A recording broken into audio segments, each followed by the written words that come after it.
Hello, miraculous movers. I want to take this opportunity to shoot a video on one of my the foods that is most near and dear to my heart. It's gotten me through some really hard times when I didn't have any money and I needed a simple, quick, easy source of nutrition. And the awesome thing is that it's one of the best sources of nutrition. It is the incredible edible egg. I'm going to make this real short and sweet. Basically, there's a lot of information about eggs. I saw a study come out not too long ago that says eggs cause cancer. Well, just like with any scientific study, you have to look at the controls, and they did not factor in whether these people that they did the results on or got the results on whether they were smokers, whether they were overweight, whether they were this or that or any other thing. What they did was they looked at one common denominator, that all of them ate eggs, and they said, well, they all ate eggs, so that had to be what gave them cancer, which is just completely bogus, guys. Don't believe that crap. So what I'm going to talk to you about eggs is, I've got mine going in the pan right here, and what you can see, I'm going to put this cover on and let that cheese melt and actually turn the heat off. And the reason that I'm doing that is and I'm also going to get into cholesterol a little bit, okay? There's different kinds of cholesterol, and basically what creates the bad kind of cholesterol that you can intake is the same. It basically will do the same thing for anything that you're cooking if you overcook it, is the oxidation process, especially with the yolk of the egg. If you heat that yolk at high temperatures and cook the yolk, that is where the bad cholesterol effects come in. If you cook it over easy or sunny side up, you're going to avoid those and the yolk of an egg is full of nutrients, vitamin D, vitamin K2. It's just one of the best. There is honestly no better, more bioavailable food on the planet than the egg.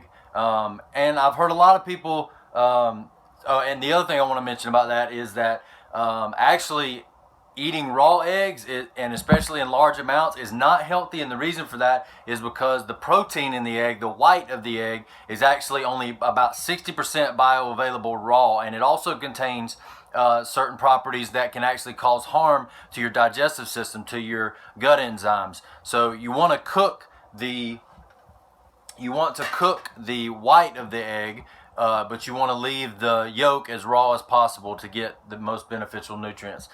It's just the way God made it. I don't even have any other explanation really than that, because I'm not, a scientist, but I read these things and then I have to kind of research them, even what the research that I look at, and it kind of says that across the board from what I've seen. So one of the other things too that I want to talk about with the egg is that a lot of people talk about the difference between cage-free, farm raised. Is there a difference? And I got some interesting information from a guy recently that is a poultry science major, and he studies this stuff, and he's here at UGA. But of course, I also question the educational system there and the research and everything that they do and the things they try to promote.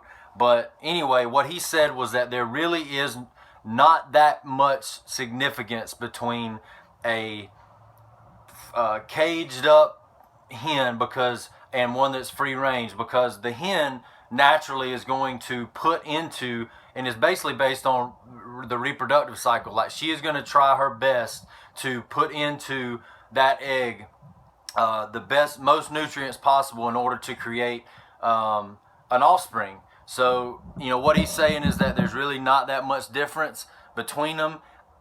I tend to disagree with that, just because I feel like my body can tell me that, and that's one thing I want to push you guys, is just listen to your body, listen to your taste buds. Is that I'm sorry guys, but there's a difference. There seems to me, as you can see, those are just sunny side up, okay? And the cheese is melted. Those are looking really good. I'm gonna actually put them on top of my big ass salad that I'm making today. I try to get in about 4 or 5 of those a week. But anyway, yeah. So. I can tell a difference. I can tell a difference in taste, and when I can tell a difference in taste, to me that says there's nutrients in here that my body likes. Like my taste, I think it's all connected. Like your taste buds are connected to your brain and to your digestive system and everything is connected. So I'm not going to buy into the fact that there's not a difference. And also just the humane factor of these eggs were raised free range. The chickens are not, they're exposed to light, and they eat bugs, things that they naturally would eat if they were, wild animals. Obviously they're domesticated. So yeah, I'm just going to stick with the fact that I really honestly believe that a true farm raised cage free egg is the most nutritious choice that you can get.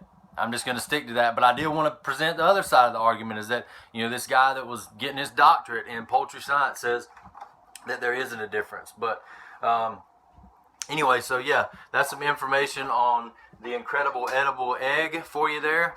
I'm not saying you can't eat raw eggs, and if you scramble your eggs, I do want to say that I do prepare mine scrambled sometimes, is rather than scramble them up in the beginning, what I do is I let them sit in the pan. I let the white get pretty well cooked, and then right at the last second, I'll scramble them up a little bit, because there is a little different taste, and I like that sometimes, especially if I'm eating them for breakfast. So scramble them at the last second, but leave them, kind of runny. Overcooking anything, guys, is where your carcinogens come in. It's where you lose the nutrients.